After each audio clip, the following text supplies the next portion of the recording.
আসসালামু আলাইকুম দর্শক বন্ধুরা, আশা করি সবাই ভালো আছেন। তো এটা হচ্ছে আমার নানা বাড়িতে তো যে শেডগুলো বানানো হয়েছিল, বা এরকমভাবে চাপা বোনার জন্য এরকমভাবে কেউ করে না, এত বড় উঁচু করে এরকমভাবে এত টাকা পয়সা কেউ খরচ করে না। তো এই যে টমেটোর যে চারাগুলো দেখতেছেন, এগুলো কিন্তু অনেক মানে ভালো ফলন হয়েছে। দেখেন অনেক ঘন ঘন হয়েছে, দুই একটা বড়, দুই একটা একটু ছোটো ছোটোও আছে। তো ওই ছোটো ছোটোগুলো এগুলো সমস্যা নেই, এগুলো হবে, কিন্তু একটু একটু দেরি হবে, বড়গুলো আগে আগে বিক্রি করা যাবে এই আর কি। তো টমেটো মোট হচ্ছে এরকম, টমেটোর চারা এবার বেশি বোনা হয়েছে। এই দুটোটাই আর কি দুটোটাই টমেটো। এইগুলো মনে করেন এইখান থেকে যা হয়েছিল একটু দেখা যাচ্ছে কম হয়েছিল, এইগুলো তুলে আবার এই পাশের শেডে লাগাই দেওয়া হয়েছে। যেমন বেগুনের চারাটা করছে, এটা হচ্ছে বেগুন, এই পাশে আবার বেগুন দেওয়া হয়েছে। দুই সাইডেই বেগুন ছাপানো হয়েছিল, কিন্তু কম হয়েছিল অনেক, বেগুনের চারা কিছু মারা গেছিলো। তো ওই পাশেরটা এই পাশে আবার তুলে দিচ্ছে। এর মধ্যে কিছু ডাটাও আছে, যে এইখানে আগে যে ডাটার দানা ছাপানো আছে, বা ওইখান থেকে দেখা গেল দুই একটা হয়েছে এরকম বেগুনের মধ্যেও ডাটা আছে। তো এই যে যেই সাইডে বেশি হয়েছে, ওই কমগুলো নিয়ে এই বেশি যেই সাইডে, এই সাইডে আর কি তুলে লাগাই দিয়েছে নতুন করে। এই যে যে সাইডে ছোটো ছোটো দেখতেছেন, এই সাইডে নতুন করে আবার বেগুনের চারা বোনা হয়েছে। তো এইগুলো মনে করেন একটু দেরিতে বড় হবে।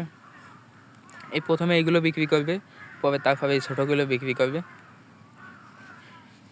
আর হচ্ছে ওলকপি আছে, আর হচ্ছে আপনার ঝাল গাছ আছে।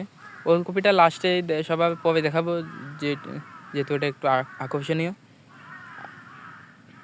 আকর্ষণীয় বলতে তেমন কিছু না, শুধু একটু একটু ভালো জাতের, 2-2.5 কেজিও হবে সেরকম জাতের। যাই হোক, কথাটা পরে বলি।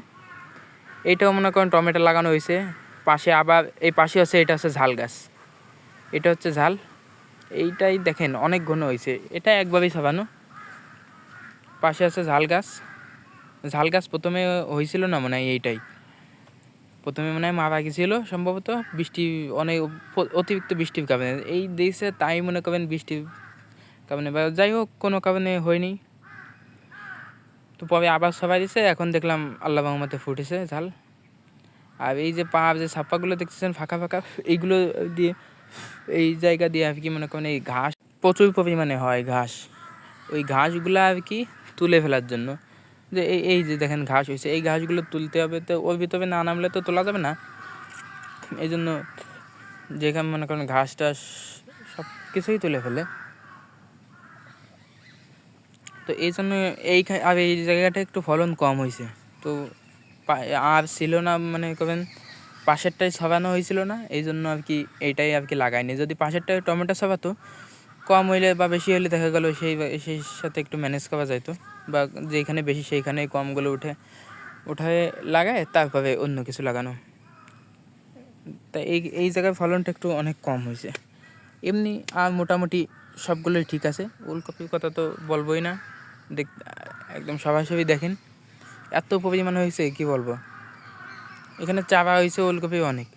আর এই ওলকপিগুলো আমি আর কি তো এইসব বুঝি না আর কি, নানু বলতেছিল যে 2-2.5 কেজিও হবে। তো এই ওলকপি হচ্ছে চ্যালেঞ্জার ওলকপি, এটা নাকি থাইল্যান্ডের প্রোডাক্ট। তো কোথা থেকে সংগ্রহ করেছে এটা আমি জানি না। তো এই ছিল আমাদের ভিডিও। আসসালামু আলাইকুম ওয়া রাহমাতুল্লাহ।